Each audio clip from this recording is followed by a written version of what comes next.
And welcome back, guys. Apparently we've been wanting to do this version for some time, so we're just gonna jump right into it. And what I'm gonna do, I'm not even gonna pick certain points of like what we need to talk about or what basis we need to, discuss or anything of the sort. I'm just gonna let these guys talk. We're just gonna give them that freedom and have them express what they really feel and whatever points that they want to talk about of the actual game and so on. So we're gonna let NGO Simi just have fun, and then we'll let Goken have fun, and then I'll have fun.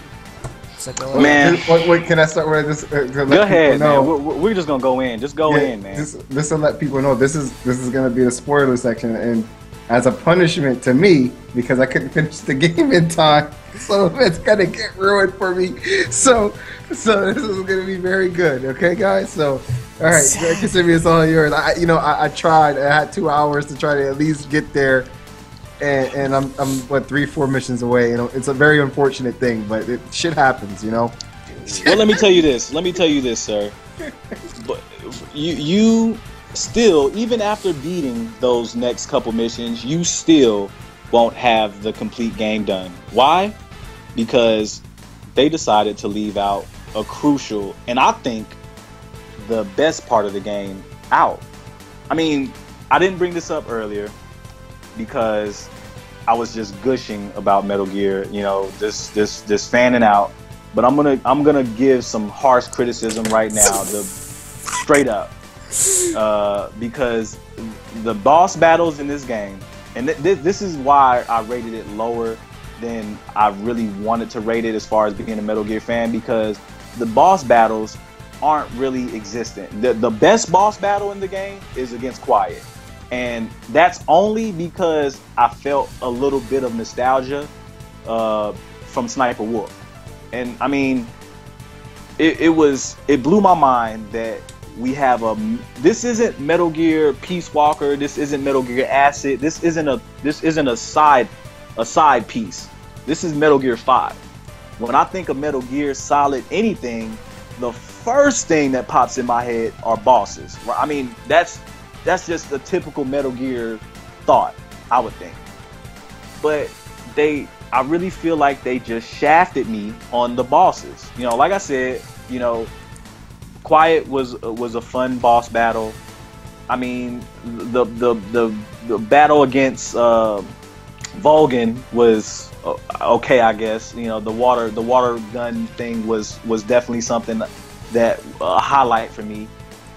But the game, just long story short, man, I got the collector's edition. I got the Blu-ray that comes with this. Basically mission 51. There's 50 main missions in the game.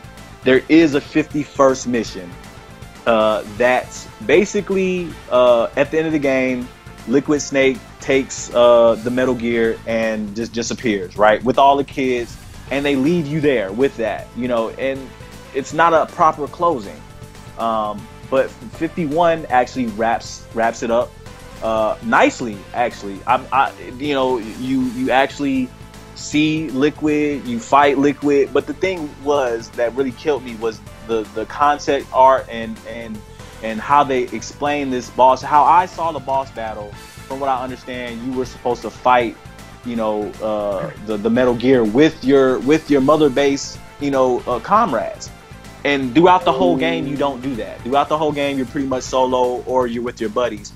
But I just think that a final boss battle with your actual comrades, in a big open world, actually seeing people die, and that's all I got in my mind when I watched that video.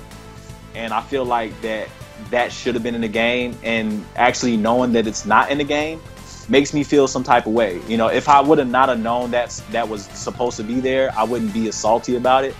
But I know it's supposed to be there now, and I feel like that it should have been there, because we didn't get any proper boss battles, right? Like, I don't feel like Quiet was a proper boss battle. I mean, it was, maybe it was the best boss battle of the game, but I still don't consider that a proper battle, So, I mean, man, that really upset me about the whole thing. The game is a 10 for me as far as looking at it outside of the Metal Gear box that I live in.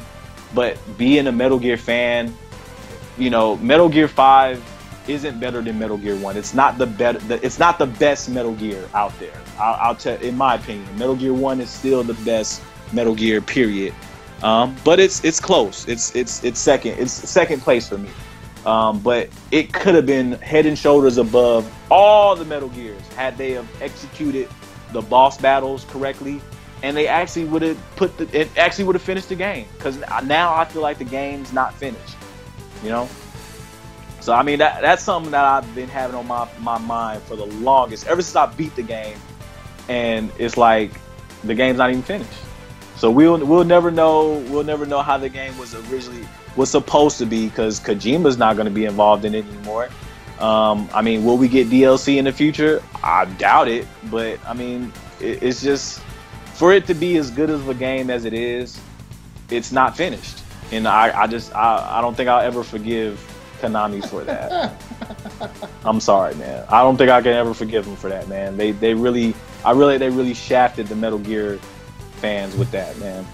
After they go bankrupt and someone else can buy the franchise, we'll probably get it back.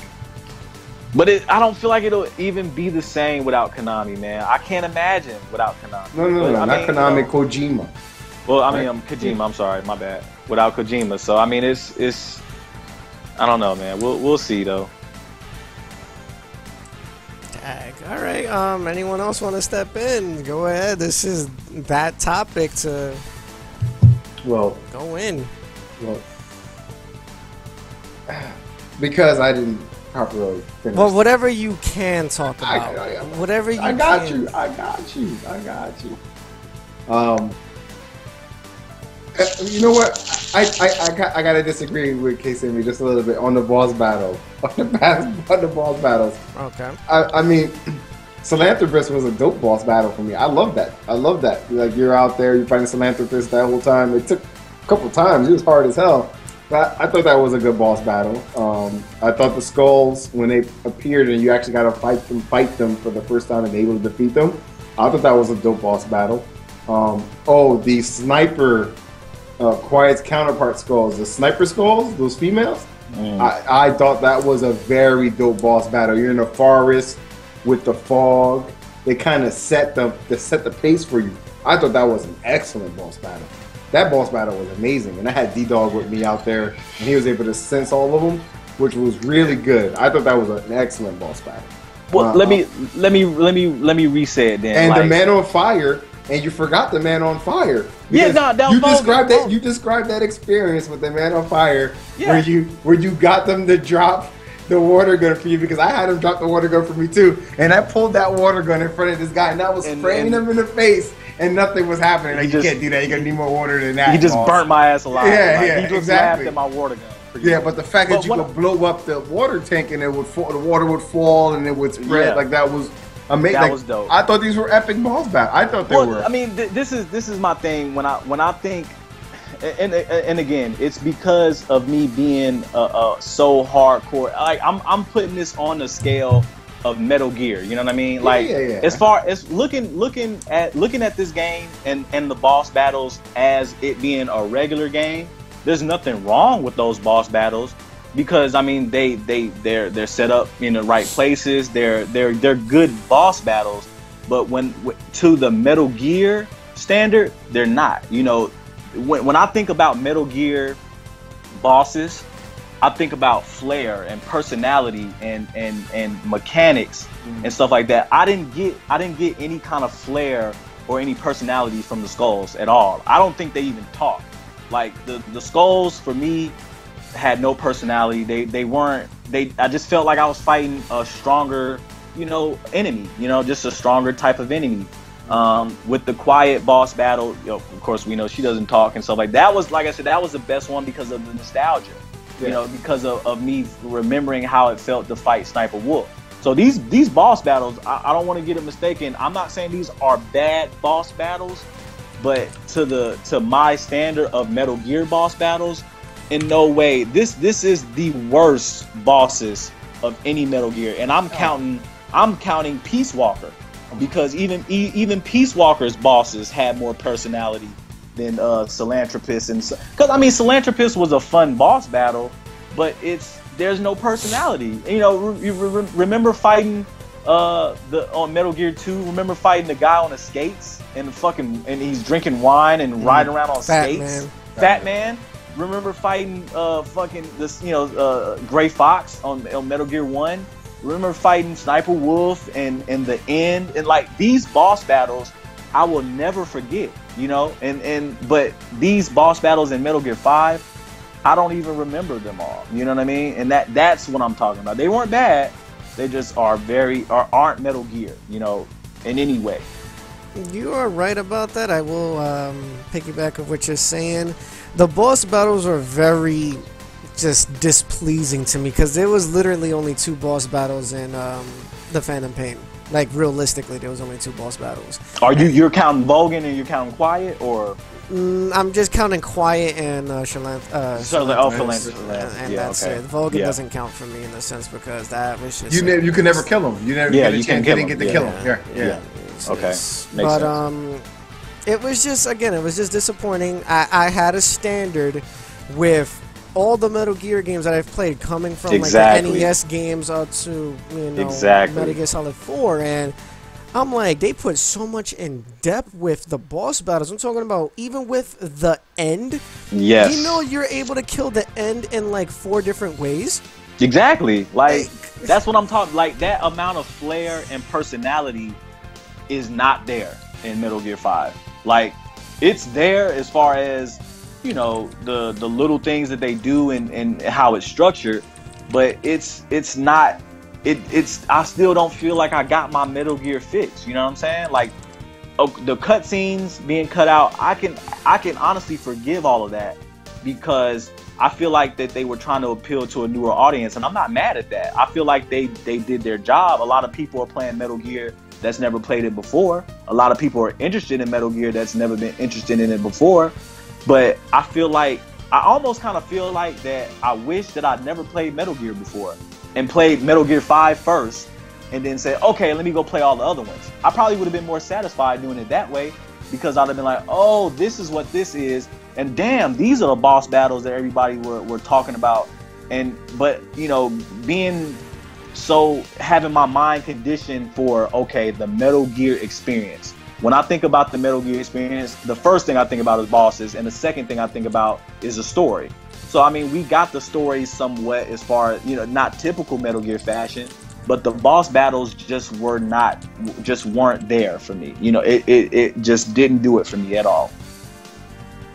Yeah, I would have to agree 110% with K-Simi. It was very disappointing because, mind you, the build-up for this game was fucking phenomenal. Astronomical. It was on some crackhead level, and you give us this half-ass shit where the game is not really finished. Story-wise. Yeah, story-wise. And it's just like, really? Like, you know how long have I waited for this game to come out? It came out the day before my fucking birthday, for Christ's sakes. I was anticipating this shit. But it's definitely a letdown. And I'm going to say something real quick, which I need to get out of my chest right now, because I got to pause the game and talk about this. Uh-oh. The last part, supposedly, which was the true ending, supposedly without the Mission 51, blew my fucking mind. And I'm gonna say this. Go ahead and spoil it. I'm ready. I'm ready. Okay, we're just gonna say this because this is the spoiler version, and I want everyone to have both versions of this. Why the fuck did you make me play with a copycat character that's not even the big boss himself? Yep. Why? Why? Bro. You sat there and made us believe throughout the 50 fucking missions that this was the actual big boss with shrapnel and everything in his head. But when you play the fucking final mission, you realize that it's just his comrade, which is the fucking medic. And they use him to disguise himself as the big boss, to pretend like if he wasn't, he believed that he really was the big boss after everything that they kept telling him, the doctors and everything. And the guy who helped you get out, I think Ishmael. Ishmael. That's big. And that's Ishmael. actually Big Boss. And I didn't really sit there and listen to it because of what Goken said. I didn't really pay attention to the voice. But now when I replayed the mission, I'm like, wait a minute. That's Big Boss's voice. Are you know what's serious? funny? You know what's funny? People, and you want to talk about crackheads. I've been watching like analysis on all the every trailer that came out. I've watched all the analysis, and this was a theory that was brought up that maybe Ishmael is fake. A lot of people were kind of bringing up the theory that maybe he's a figment of your imagination. You know, he does have shrapnel. You do have shrapnel in your head, so maybe you're hallucinating and all this stuff. But you know, it's obviously the same voice actor. You know, it's Kiefer Sutherland that plays Ishmael and the other boss we can call him. But it's right there in front of you. At the beginning of the game, they give you the ending. You know, when the doctor tells you need to change your face, and you look in the mirror and you see yourself. You basically see yourself before you have the surgery to look like Big Boss. They give you the whole ending at the beginning of the game. And when you play that mission again, just pay attention. When you go through the timeline, you're sitting there, and one moment, you know, he's telling you, you know, we got to change your face, and then you look in the mirror after you do the customization. You look in the mirror and you see what you created, you know, and that's because what I'm thinking anyway is that's because that's prior to your facial, reconstructive surgery or whatever to look like Big Boss. But that blew my mind as well. When I saw that happening and when that actually went down, that blew my mind. And it's one of those things that was one of the most, you know, satisfying parts of the story, hands down, you know, because, you know, you kind of look at it as you are Big Boss. And what's funny is, I don't know if anybody saw, Kojima do the interview. Somebody asked him, you know, because when they had the trailer for when it's Miller, Big Boss, and the pilot in the hospital, and Miller says, well, what about that guy? And they all look at you, and somebody asked Kojima, well, who's that third guy in the hospital? And he said, oh, that's me. And everybody thought he was trolling, like, Kojima, you're a fucking asshole. What do you mean that's you? That's not you. But he literally told you the truth, that he was, everybody is Big Boss. No matter who you are, your character, you are Big Boss. And it, in a, kind of looking at it, and Snake's, little speech at the end on the cassette tape, he says that, you are Big Boss, and he says no. We are Big Boss together. Me and you together make Big Boss, because really, if you pay attention to the whole storyline, the fake Big Boss, quote unquote, is the Big Boss from the original Metal Gears on NES. You're the Big Boss that Snake kills in the is it Metal Gear 2 or Metal Gear 1 when he burns them on the NES? In the NES version, if I'm not mistaken, it should be the very first Metal Gear where he gets burned. When he gets burned, and then you kill him. And the other one, but again, that's not the actual Big Boss that he killed. It was Big Boss's Phantom. Exactly. Which again blows my fucking mind, because I'm sitting there, I'm like, hold the fuck up. How the hell in Metal Gear Solid 4 did the Big Boss just walk out of the woodworks and fucking just did what he did? But apparently, if you really paid attention to the fucking story, Big Boss created Outer Heaven and left it to his Phantoms to see how well he would end up doing. But instead, Solid Snake came in and ruined his fucking parade. Right. Now, and this is what I was going to talk about earlier with the whole David Hayter situation. They could have played this so well if they would have just made, and this is kind of debunked because Ground Zeroes came out, but if Ground Zeroes didn't come out with Kiefer Sutherland as Big Boss, just imagine how that plot twist really would have happened if at the end of the game, Ocelot picks up Big Boss and he's David Hayter. And everybody finally realizes this is why Kiefer Sutherland is this Snake and David Hayter is the other Snake. They could have played this so perfectly. They had it. If they would have did it that way, that would have been all time one of the best endings I've ever experienced. Just because of the voice actor play, because I literally refuse to believe that David Hayter was not in this game. I didn't believe it. And then once they showed that that there was a Phantom boss, I was like, oh shit. The first thing I thought of was David Hayter. And then when he spoke, it was still Kiefer Sutherland. So that kind of upset me. But they really could have really fucked everybody up with that. Yeah, they could have. It's just, again, it blows my fucking mind how you literally sat there and played it with a fucking Phantom of the Big Boss. And then on top of that, let's go a little bit further. You see the fucking clip where Big Boss drives off in the motorcycle with his nice little leather fucking jacket and shit. Yeah, that's just smooth. And shit, acting all suave and shit. But then, this is what throws me off of how 100% accurate Ocelot was about the future. Mm-hmm. That kind of blew my fucking mind, because yeah, he's like a professional interrogator, but for him to go as of that great length and says that we will be coexisting for now, but eventually the two sons is going to get revenge, and we're going to have to mold them into what they're supposed to be in the future. We might end up being on different sides. You never know. And then, Miller comes out and he's like, well, I'm going to keep, helping out the Phantom, and I'm going to just make the dream ideal and whatnot and make it easy to kill, Big Boss. And then Ocelot was like, well, if you're going to do that, I'm going to go toward the other son and, make this happen. And then when you see the timeline where it says Kaz Miller, you see Sigurd and the paramedic, that they died, you wonder why they died. Right. If you read it and you kept up with the lore of the game, someone got their ass handed to them by a certain somebody. Right. But, it was definitely very mind-blowing. If you guys didn't know, Eli, the little boy that you sit there and you rescue as the White Mamba, that is Little Liquid Snake. And you know what fucked me up was when they did the DNA test and it came back negative. I was like, fuck, no way.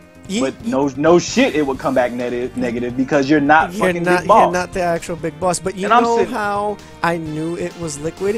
If anyone has played the original and Metal Gear Solid 1 on the PlayStation 1, if you remember the line that Liquid says to Snake, "It's not over yet, Snake." Yeah, it's not over yet. When I heard that, I said, that's fucking Liquid. And bro, how many little white guys around there in Africa speaking a British accent? Like, come on now. We knew that was Liquid a mile away. I'm upset that we didn't get a little bit of Solid Snake in there. Yeah, like, they teased what happened it. to David? Like, they teased it a little bit in that trailer, and I was thinking that we were gonna see Solid Snake, but again, got let down with that. So I mean, there's so much stuff that could have been that wasn't, that makes me like really upset, because this honestly could be the last legit Metal Gear. Like, I'm still not, maybe because I'm still playing the game, I haven't come to grips with that, but we may not ever get a actual proper closure, because there's still a gap. There's still a slight gap, I mean, they do lead up into the mission briefing before the original Nintendo Metal Gear, but I still feel like it would have been perfect to see Solid some way. Solid should have made some kind of cameo. Awesome. It would have been awesome, because I thought, in my opinion, when I saw the trailer of when they first showed what I thought was Rex, and they were going up into the cave, I thought you was going to see Solid Snake do some infiltrating like they did in the original NES. Because I honestly thought that trailer was like recording the end of the game. Mm-hmm. But, Yeah. you know, I didn't get that, and apparently we got one of the most funniest lines of all time by fucking Skullface. And I can't word it for word right now, but he's sitting there like, who? Oh yeah, I remember that. Who has so much lust of Well, hatred? let's talk about Skullface. Okay. That blew my mind as well. It didn't. It blew my mind at first, but then I kind of felt underwhelmed because I felt like maybe because I read too far into it. Like I said, I watched all the analysis, and I really maybe I just wanted it to be. I wanted it to be Snake. I wanted it to be of a figment of his imagination. I wanted him to throw me off like that. But for them, they're basically, if I understand correctly, they were basically the backup unit for Operation Snake Eater. With all the Big Boss's missions, pretty much, they were saying that that the XOF was basically the cleanup crew for Fox Unit. Fox Unit was the head of the spear. And whenever, if shit were to go down and Snake were to get killed or whatever, XOF would have took over. So, Skullface knew Snake. Apparently, I don't think Snake knew, Skullface. I don't think they ever met. But I just felt a little underwhelmed by it. I thought that we had some prior connection that I would have noticed. But he's basically some guy that's been in the background the whole time, and XOF has been a cleanup unit for the Fox unit. So I mean, it made sense, but I just wanted I wanted it to not make sense in the Metal Gear set. I guess I wanted it to be more outlandish.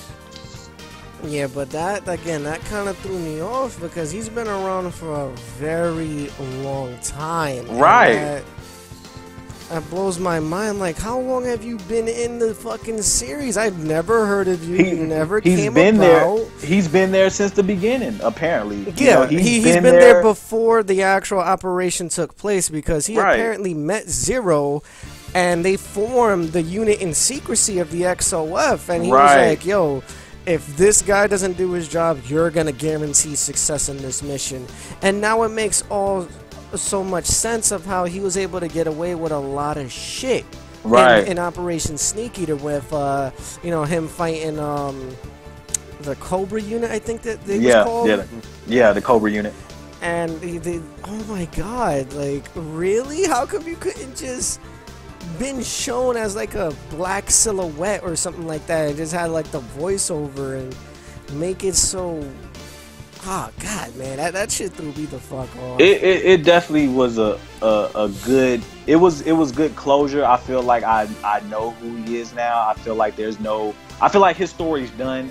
I just felt like it wasn't what I maybe I just did too much thinking into it, and it kind of ruined it for myself.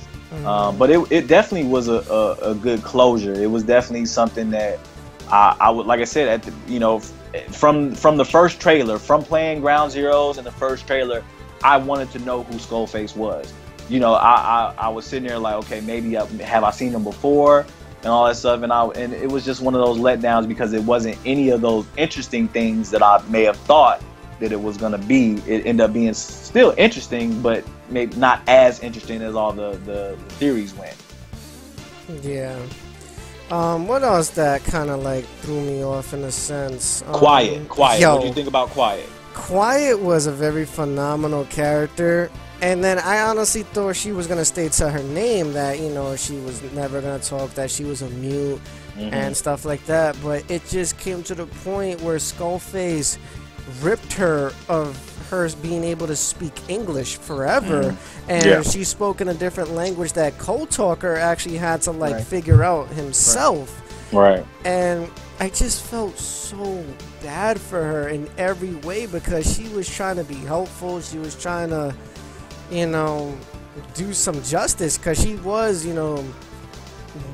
worked on and experimented on after the incident when they found the Phantom Big Boss and whatnot. She was talking pure English before Skullface even had anything to do with her. But I can honestly say for a fact that I haven't really gotten into the whole Quiet thing with her mission because I still have her and I don't think I'm gonna let go of her until I beat the game 100%. Then just make a save file and then go and find her mission and see what really happens to her, because I heard she gets the bad end of the stick. She does. So I definitely do want to see that. And again, she's an amazing character, but it just felt like she's done a lot in the game. I mean, she went out all out for the kids to get the necklace for them and the fucking that contaminated gas thing. She even went out and demonstrated her skills by shooting through the fucking helicopter blades with such precision. Yo, the sickest quiet moment was in the chopper when you were bringing her back from busting her ass in the desert, and that fucking fighter jet. She shoots his ass through the window in the fighter jet. That was hands down. Oh yeah, that's when you first acquire her. Yeah. She's definitely the best buddy in my opinion. I mean, all the buddies seem useful except the fucking horse. The horse is so funny, dude. You can't count out the horse. I mean, dude, I literally have not spawned my horse in since I got all the other buddies. Like, after I got the other buddy, after I got D-Dog, pretty much, we'll say, because I think that's the first buddy you get after the horse. But I just stopped using the horse, man. I don't know, man. It just I saw no reason to use D-Horse anymore. After being spoiled with fucking D-Dog. I think also D-Dog is definitely overpowered with the way it scouts out. I kind of felt like I was cheating using D-Dog sometimes. But then again, using Quiet isn't any better because she'll clear a whole damn outpost out for you, no problem. So I mean, you know, it's definitely an easy game with the right buddies. But I think Quiet is my favorite buddy, hands down. I'm just mad that I got costumes for her, I got gear for her and all this shit I done spent GNP on, and I just don't believe that there's no way that we're gonna get it back. I mean, in case the audience doesn't know, like we just didn't say it, Quiet goes away. She dies and goes away permanently from the game. And when I say permanently, I mean, like, I looked up cheat codes, I looked up YouTube video, I looked up anything I could come up with to try to get Quiet back. There is a PC exploit, from what I understand. So if anybody interested in doing that, just look it up on YouTube. But there's no way to get Quiet back after you lose her on consoles, as far as I know. You just don't get her back. Just let her go. I can't, man. Nah, I can't, you man. Quiet is too beast mode, dude. Yeah, Quiet. but, I mean, yeah, you know what? But you got to enjoy her for 20-something missions. You know what I mean? Like, I get it. Yeah, she was a dope character, and you do develop a bond with her, and it's cool to send her off and do things. But to be honest, she really, you know, I think not having her really showcases your skills, because you technically could send her to scout anywhere and just attack. Put everybody to sleep, walk up, and the mission will be done.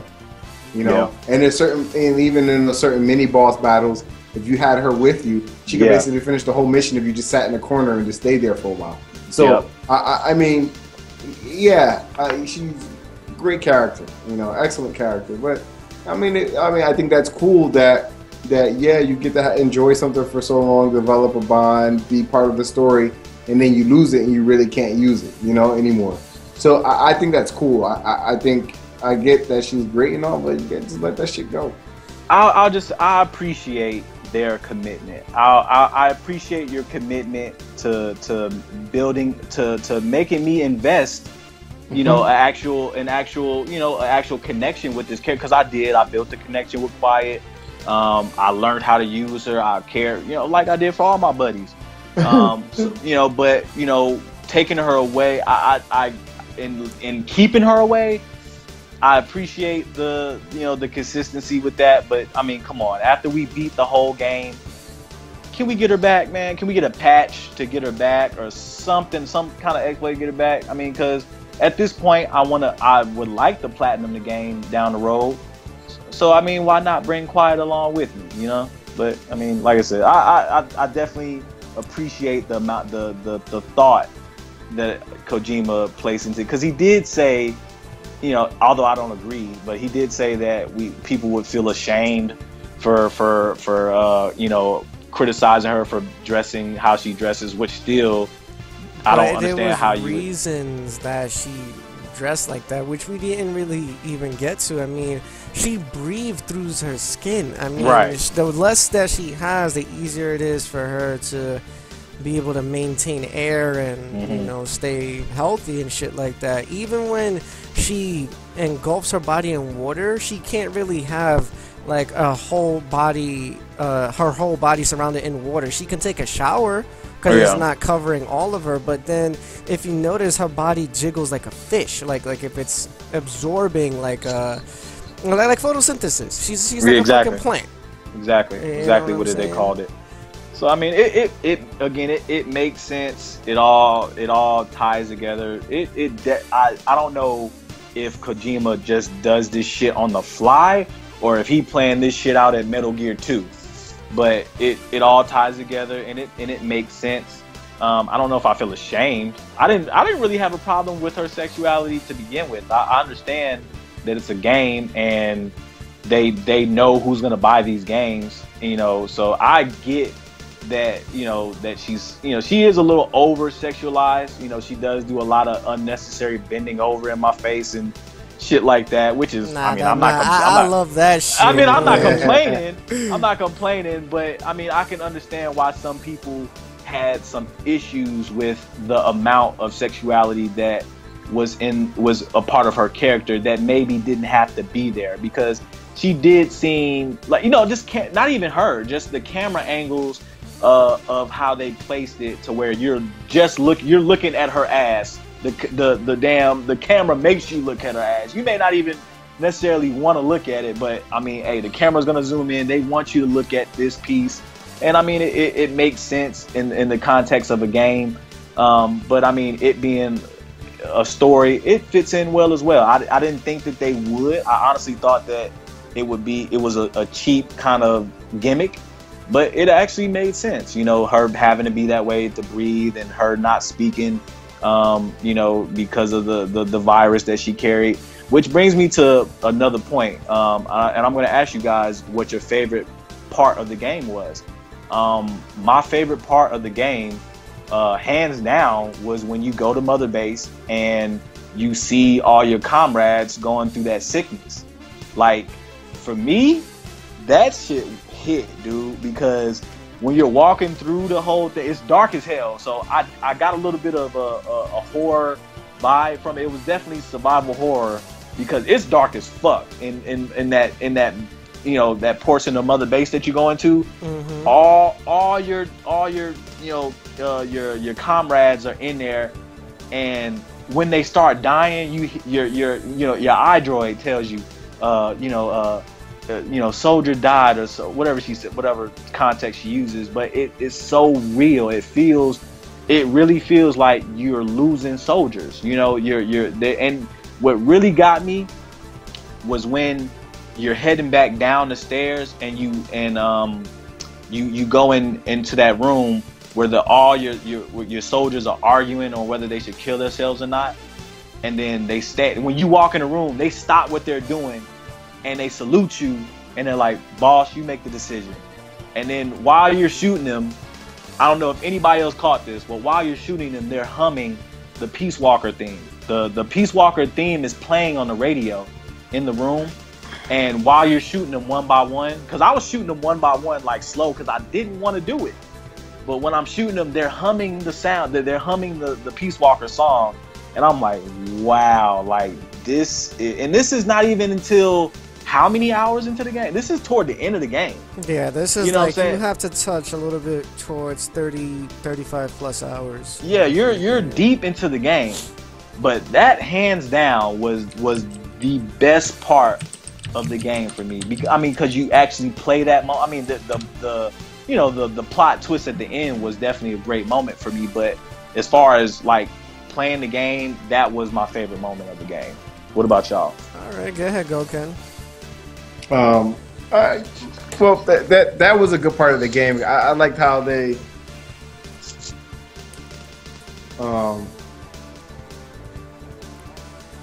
And damn, brain fart, huh? Sorry about that. Sorry about that.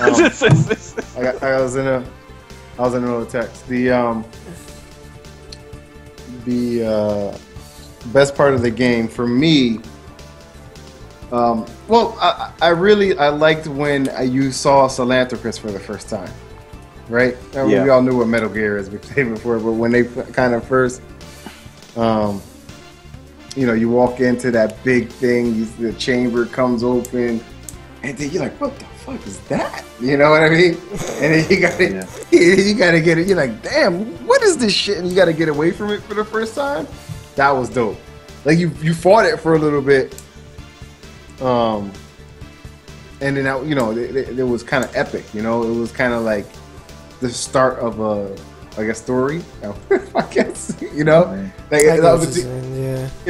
was up until Philanthropist, where it's like, oh man, this could be bad, they're introducing the Metal Gears and how powerful they are, and this thing was already mobile in its early infancy, so I thought that was cool. There was something very epic about that, and I guess my second favorite part was the sniper battle with the Skullgirls in the forest. I thought that was a beautiful environment, how it was set up, and how you had with the mist and fog and stuff. Yeah, I mean that was just epic. Those are like really cool moments for me in the game. And I think one of the stupidest moments in the game was when you're sitting in a damn car with Skullface and you're riding through basically. I liked that part, man. Hey, I screenshotted a couple of those moments, man. I liked it, man. I just thought that it was so built up, like going through all of that to get to that big ass base, and then to get there, and he's like, man, come take a ride with me, and y'all just riding, and I'm like, yeah, okay, yeah, it was real weird. Yeah, it was. I thought that part was pretty cool. For me, I would have to say, I'll probably have to generalize it in 3 different moments.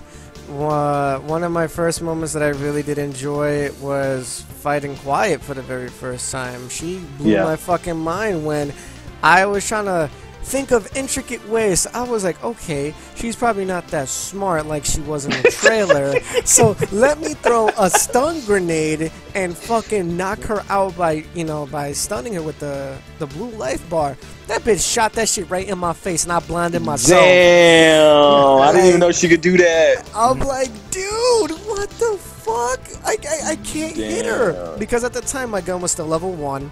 When I was shooting her, and it was kind of hard to use a fucking regular pistol. I didn't have a long range sniper rifle trank or whatever to use on her at the time.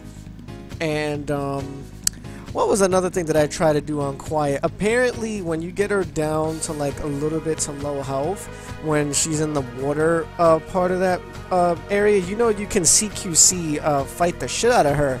And she's like a fucking challenge, dude. She's like she's like on some vamp level shit. Oh shit. So that really was like a wowzer kind of moment for me.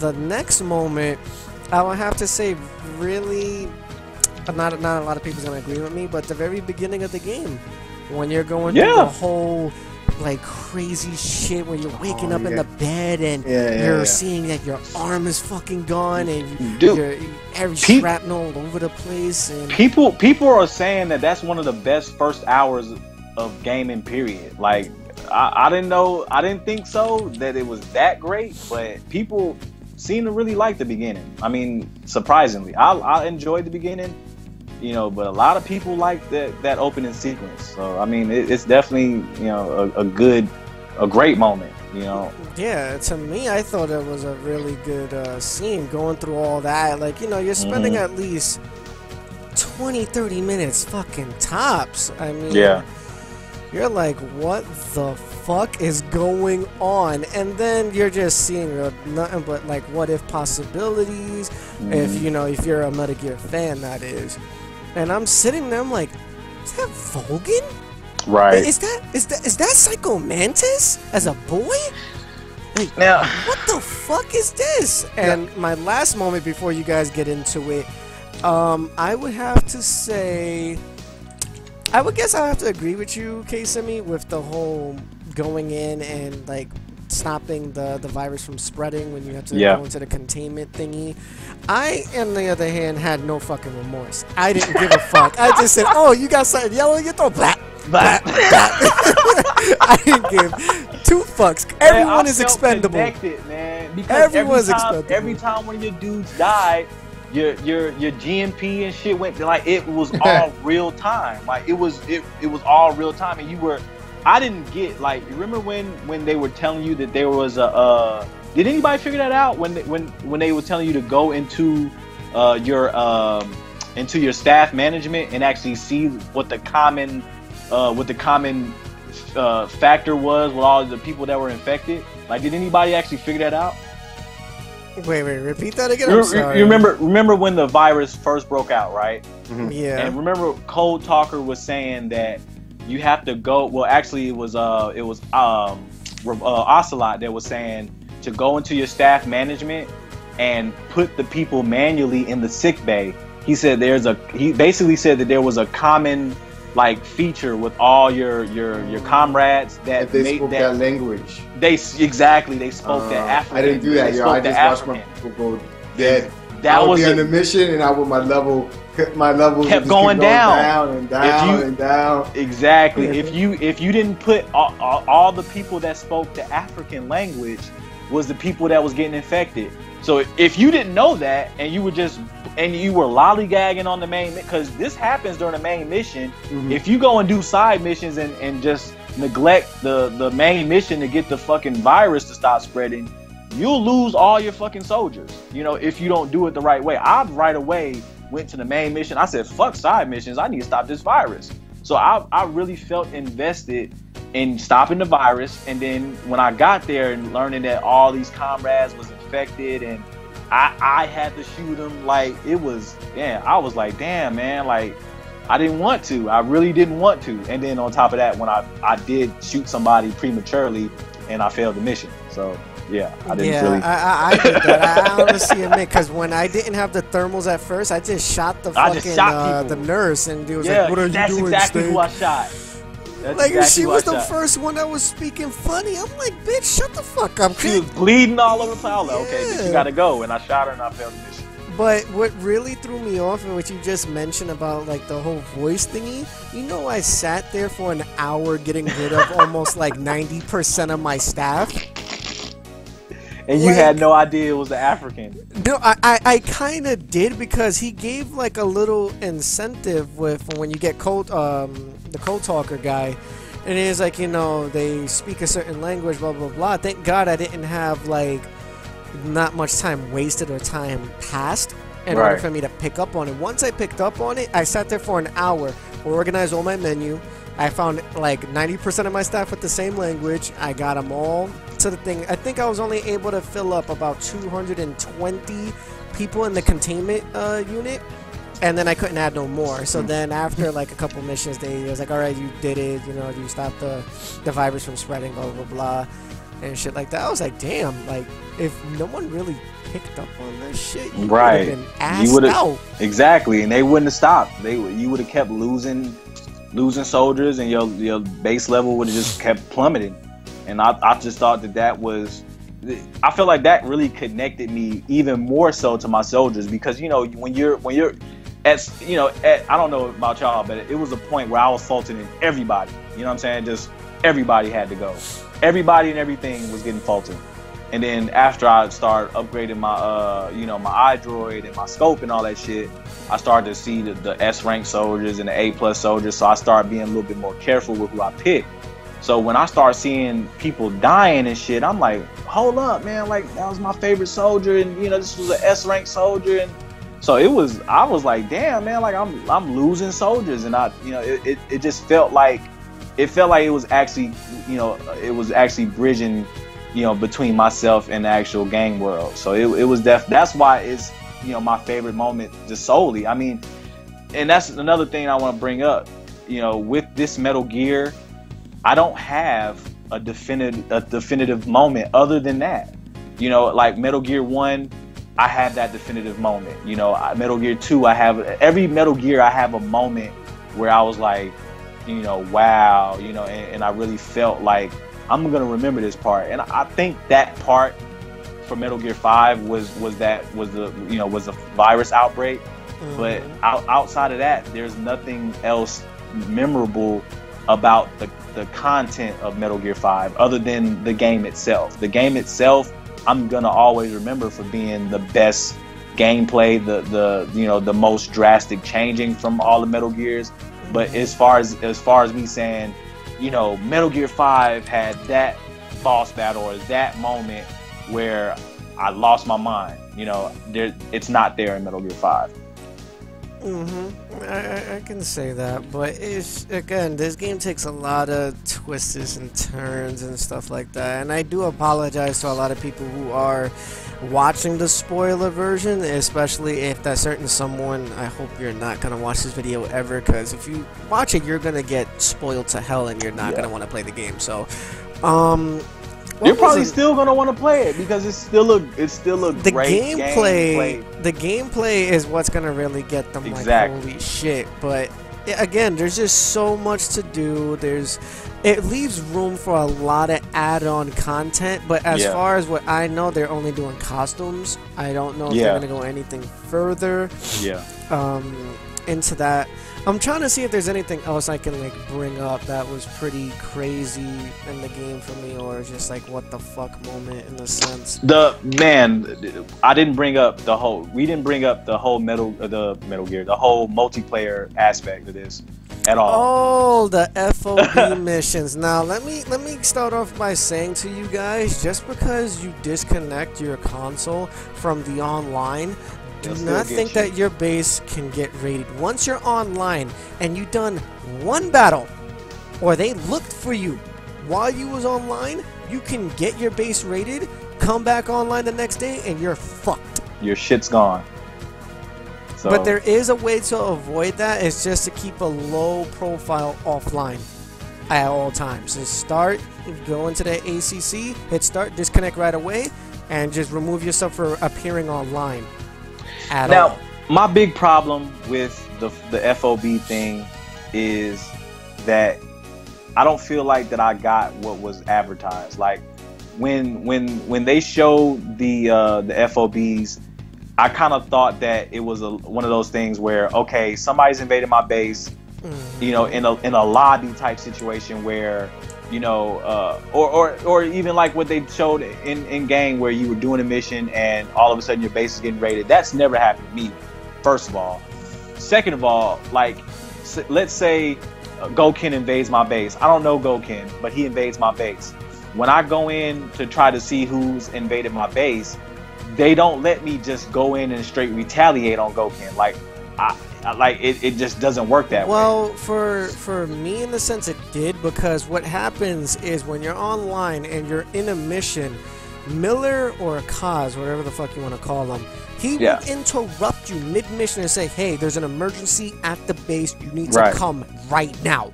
And you have the option to either let your security team do what they gotta do, or you can go handle business yourself if the enemy's still there. Then you get teleported right back to the base with no interruptions, and then you drop right in, you select the point in your FOB base, and you find and scout out the enemy. I've done it only one time, and I've managed to get the kill, but that dude was fucking difficult. So you have actually gone PvP with someone? Yes. I have not. See, that's one thing that I cannot get done. Like, I'll either when my base is invaded, I'll go out. When I decide to play the game, they're already gone. When I go into invade a base, I never run into the other player. Right, because they're either just letting their team handle it. Because if you haven't noticed, a lot of these people set up a lot of security cameras, ciphers. Yes, pretty ironic. Ciphers all over the fucking place. If you see ciphers, you see a lot of the same dressed characters in bulked up armor. Exactly. And one specifically that I try to raid or infiltrate, as they say, that was the first and probably the last time I'll be playing it until Metal Gear Online comes out in the next 6 to 5 days. Yeah. Every fucking guy on that base had an LMG. Yeah. I was like, are you serious? If I make one wrong mistake, I'm dead. You're pretty much dead. So the FOB was a fail. I will go ahead and say it was a great idea. Well, I mean, and it's I like a the fail. idea. It's a fail and not a fail because it's depending how you go about it. And if you're fighting someone that's up on your similar rank, it will be a little bit more entertaining because then you get to have the true skill match itself up. But if you fight someone who's been playing it way before the game even came out and got a head start on everybody, then yeah, it's gonna ruin your experience on the actual core of the game. Now, I would like to have had where me and you were able to double team someone else's base and share the reward. And that's what I mean when I call it a fail, because the people that I want to invade, I can't invade. Like my friends, like y'all are the people that I want to play with. I don't care about Joe Schmo from across the damn water. I want to invade my friends, which they don't let you do. And even like I said, even outside of that, even just going against a regular, just random, I feel like that. Yes, if you go in and you equip the right stuff, the ciphers and all that stuff, it's so hard to try to even get past that. When you actually get like soldiers and stuff like that, I don't really feel like I've accomplished anything. You know what I mean? Like, all you're really getting from invading a base, from what I understand, is some extra soldiers, some materials and stuff like that, which you may or may not need. But I feel like I have way more fun getting that stuff in a single player environment. You know what I mean? Because I feel like playing, the stakes are higher, in PvP, in any game, right? Going in to invade somebody, the stakes are higher because you don't just get to restart it. You don't, because if you fail that invasion, you can't infiltrate again for quite a while because they say they put a blockade around the base, so you can't even go in and try to infiltrate again. So I mean, it's definitely an ambitious mode. I'm not tying this to the Metal Gear Online because it is totally separate from MGO. Mm-hmm. But it being what it is, I appreciate them for putting it in there. It's a fantastic concept. I just don't feel like that it was executed the right way. It could have been much better than what it was. Maybe not a fail. I'll take that back. Maybe not a fail, but it definitely could have been. Yeah, it could have been. It could be better. It can be way better than what it is. Yeah, and the reason why I'm gonna agree with you on certain aspects of that is because one, when you start out the FOB mission, it's always the same in a similar sense. Like the base, the way how they spawn you, the way how right, the right there on the lower level, you're in the same spot. So, and then just to give you guys a friendly tip, if you do want to get some free fucking guys to rack up at your base, sound off your bionic arm and make it do the clicky noise where you basically are impersonating a knock. Mm-hmm. And then you do it right when you spawn, and they'll be like, huh, what's that? They'll start climbing down the ladder. The way how this game has always worked since Metal Gear Solid 2, if you're halfway up the ladder and they're climbing down, they fall off. You win instantly and they get stunned. And you can just capture them just like that. And that works for everyone's FOB mission, because apparently everyone is doing that tactic to get free soldiers. So, that's a tip.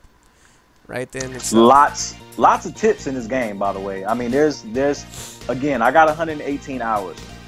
Just doing this review, I've learned new things about the game that I didn't know in 118 hours. So I mean, kind of trying to wrap it up in a bow, with how this game is. You can't duplicate it. You can't duplicate anything like this. This is one of those games I feel like that comes around, once or twice, every couple of years, because it's one of those things where you're kind of. I was blown away. Again, I can't speak for how other people are going to take it, but I was blown away by just the sheer amount of things you can do in the game.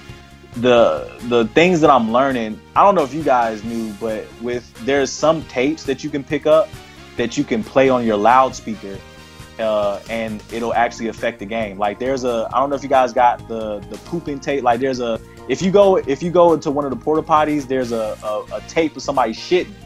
If you play that tape, it's just somebody shitting, right? And I'm like, why do I have this stupid ass tape? But if you play the tape and you play it on the loud, like you could play your stuff out loud, there's a function on the iDroid where you can play stuff out loud on the speaker. If you hide in the toilet and you play that noise, they won't bother you in the toilet. There's a couple for Africa and Afghanistan. They have tapes of the locals saying the enemy's dead. If you play that out loud, like if I'm hiding in the bush and a guy walks by me and I play that out loud, you know, he's gonna be like, oh, okay, we found the guy and killed him. But if you overuse that, if you play that tape over and over and over again and abuse it, the tape will break and you can't use it again. Oh, like, okay, yeah. Like how, or something. That's cool. How fucking crazy is that? Oh, like, you want me to add on to that? Okay, let me add on to that, son bitch. You know the wandering soldiers that you collect from the other base 9 years ago? Yeah. If you use the cassette tape, right, and you play either a Peace Walker or the main intro of the Phantom Pain, and you put it on the loudspeaker, instead of you having to struggle and capture them with the trink, they run towards you, sit there and look at you for a quick second and say, is that you, big boss? I knew you wasn't dead after all these years, and he salutes you. They do that with the cardboard box. They do that with the cardboard box too. Yep. That's just that just blows my mind. Like that type of this is the type of stuff that people, you know, go on YouTube and still years from when the game gets released, still finding out new stuff. You know what I mean? This is, like I said, one of those games that we're probably not going to get for a while. And I'm sad that we're probably not going to get another Metal Gear. Like, I mean, a traditional Kojima Metal Gear. You know, so I mean, just to wrap up my thoughts on the whole situation, because I can go on all night. Yeah, but we're on a timer right now. Yeah, to wrap this up on how I feel about the whole game as a whole, I love the game. I bought it digitally, so I'm always gonna own it. I wouldn't have planned on trading it in ever anyway, but the game is a masterpiece in every sense of the word to me. Again, me being a Metal Gear fan, as much as I am, I hold it to a higher standard, so I cannot give it a perfect 10 as far as Metal Gear standards go. But I mean, brand new gamer looking to get a new action game, AAA game, this is the one you need to buy. If you're gonna buy a game this year, and you're a fan of stealth and action and, you know, tactical shooter, whatever you want to call it, this is the game to get. You know, and I will confident say that this is a 10 out of 10 for those type of gamers. For the Metal Gear gamers out there that's looking for to see if this is Metal Gear, yeah, it's Metal Gear, but it's not your traditional Metal Gear. And I'm saying that, you know, in a bad way. It's not the traditional Metal Gear that you may be wanting, but that still doesn't make this a bad game. If I were to list my favorite Metal Gears from top to bottom, again, Metal Gear 1 is number one, just like hands down. You know, then I'm going Metal Gear 5. After that, I'm going Metal Gear 4. Then I'm going Peace Walker. Then I'm going 3. Then I'm going 2. There it is. Wow. All right, go Ken. What do you want to wrap up with the overall sense of that, and then I will do mines, and then we're done. As I said before, get the game if you haven't. Best game in the next 2 years. And we don't have to worry about Konami trying to, rip our pockets. This is like supposed to be the last Metal Gear, so they're not going to be doing DLC or all that crazy shit to try to keep you buying. So, I mean, this is the one to get. I mean, every day is something new. We're doing something different in the game. I mean, it's just a really fucking good game. It really is a really good game, man. And we could probably go another 2 hours just talking about, anything, weapons, whatever. So, I'll follow up with Kensibian. I'll say that if I had to, put the games in order, which ones I like the best, or not the best, but in which order, I would say Snake Eater was awesome. Metal Gear Solid 1 for the PlayStation, because obviously the Nintendo ones came first. I didn't get a chance to play those. So it would go Snake Eater, Metal Gear Solid 1, and Metal Gear Solid 5. Metal Gear Solid 2 was okay, but you started off with Raiden. That's the one we started off with Raiden, right? You start off with Snake, and then you go to Raiden, which pretty much fucked the game off. And then you go back to Snake. You don't even go back to Snake. No, you don't go back. Like after that, you see him again, but you don't. You're fucking Raiden. That was a weird one for me. So, so then I guess it'll be 4. Actually, it'll be 5, 4, and then 2. 2's in last place again. Yeah, I mean that was a weird one, right? And people don't even count that Raiden game. What is it called again? Rising was Revenge. great. Rising was great, but it's not a. I don't want to get into that. I don't want to get into that, but it's not on my list at all. I've tried to play the game 3 times. I've downloaded it on Steam and tried to play it 3 times already, and I never continue on. I don't know why, but yeah, that's it, man. I hope everyone gets a chance to play this game and is as enthusiastic as the rest of the world about it. And that's it, man. That's me in closing. I don't want to be too long, so. All right, with me, a quick roundup of the game. I like the fact that the game is a Kojima game. It wasn't like half-assed to an extent. Mm-hmm. It kind of got pushed to what Kojima ideally wanted for the game. There's a lot of stuff put out, a lot of stuff that we had to see only in video format. We couldn't really experience it ourselves.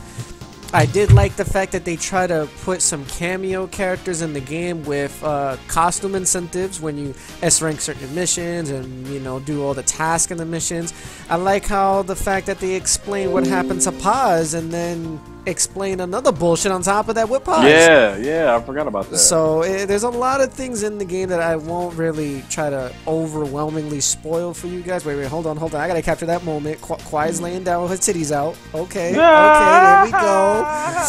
There we go. All right, but on top of that, it's just so much things to do, and you are in control of this sandbox world of Metal Gear Solid 5. You can basically do the mission however you please, whether if you want to ride it out with Diamond Dog and sniff out everybody and have them stun blade the shit out of people. You can have Quiet do her thing. You can even have D-Walker or even the horse just shit on the road and have the car skid and fucking tumble over and everyone's disoriented on the road. There's just a lot of things that was somewhat explained, somewhat not explained. I wish there were certain boss battles that did occur. Like, I wish you could have fought Vogan again. I wish you could have fought Skullface as an actual boss, as what Mr. King Piccolo mentioned in the chat. And, several other things. If I had to say what games do I prefer, I would put it in my top 5 of the best games of that I played all time. But as of, the best Metal Gears, I would have to say number 1 on... Number 1 would have to be Snake Eater, by far. Woo! Snake Eater was such a good game. Yeah, I told you that Snake Eater was awesome, yeah. Such a good fucking game. So that will be my number 1 for the Metal Gear Solid series. Number 2, I would have to say Peace Walker will be number 2. Number 3 will then be Metal Gear Solid 1. Then number 4, I would have to say it's a toss-up between Metal Gear Solid 2 and 4. It's a toss-up. And then, of course, dead last will have to be the Phantom Pain. Reason being because when I grew up with Metal Gear, it was linear, yes, but it had a very narrative story. But the boss battles is what really gets you. It's just like, holy shit. If you didn't figure out the right way how to do it, the boss battle could have ended in any fucking way. Especially with the end, which my friend didn't do intentionally, because apparently his PlayStation was fucked up at the time and he didn't know. So he was fucking around with the date and stuff like that, and it ironically saved at the end battle, and he fast forward the timeline to a couple of 100 years just to see how far the PS, I think, was it 2 at the time, will go. And he apparently maxed out the date, and next thing you know, the end just goes into a cutscene and dies. So it's just so many things that you can do. But this game is not to pass up on. I bought it because this is Kojima's last game that he will be working on with the series. And overall, the gameplay and its sandbox mode, you can't like just let up on. I mean, you could capture a bird. You could capture a gerbil. You could capture sheep, a bear. Like, you could even have weapons that are homage to other good Konami games that he worked on, like Zone of the Enders. Like, there's a lot of things here that is to be cherished. So I will give this game a 10 out of 10 with the NGO seal of approval. Yeah. And this game is a must-buy, whether if you never played the game in your life or would you play it and go back and play the other games of its series. So that will be it for the spoiler version of this review. Hopefully we did a good job. You guys can rate, comment, like, and subscribe to the YouTube channel and let us know. Follow us on Twitch, which is Newgamingorder on twitch.tv. Go to our official website, Newgamingorder.com. You get to see the latest trailers, news, feed, info about us and anything that we have to do with podcasts and furthermore. And we'll keep you guys updated with future reviews, hopefully, if not with the same people, probably, you know, other people that, you know, for other games and, you know, other topics at hand. So any final sayings, guys, before we go off air? If you get a chance, you know, you can see the 2-hour game footage of the last couple of missions. It's up on YouTube now, so if you get a chance, check that out. It was pretty good. Some crazy shit happening, you know, so. Okay. I mean, get the game, man. If you haven't played it, get it. I don't know why you're playing around. I still think that newcomers, this is the time to play. Newcomers will love this game. Also, MGO's coming out on the 6th of October, I think, right? Yeah, it should be the 6th. Man, come play with us, man. I'm gonna be online. I'm an online junkie, so definitely check me out. I'll be playing on PS4. K-Semi on PS4. If you guys want to play with me or any of the NGO members, everybody shout out their names and perspective consoles and stuff like that. But I'll see you guys on MGO. Okay. Let's see. Do I have anything to say furthermore of this? Again, just get the game. It's an overall good game. Just if you guys want to find us on MGO online, please do so. We'll try to be on as much as you can and try to formulate teams and try to, you know, get viewer participation within the streams. I was actually about to mention something else about the fucking game, but I think it slipped my fucking mind. Oh, that was the thing that fucking got to me.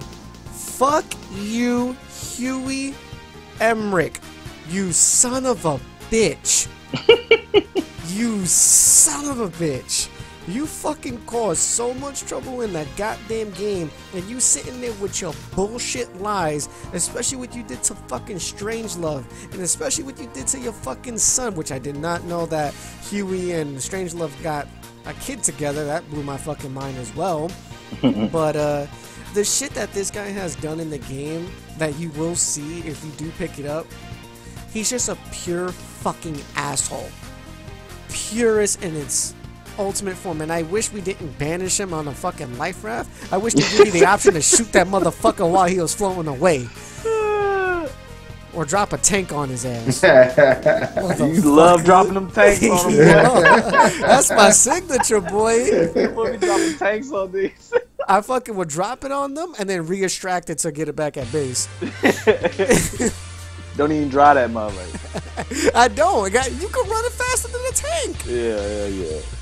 Oh, man. But all right, guys. Thank you guys for watching the review, and we will see you guys next time on the NGO show /podcast/TV.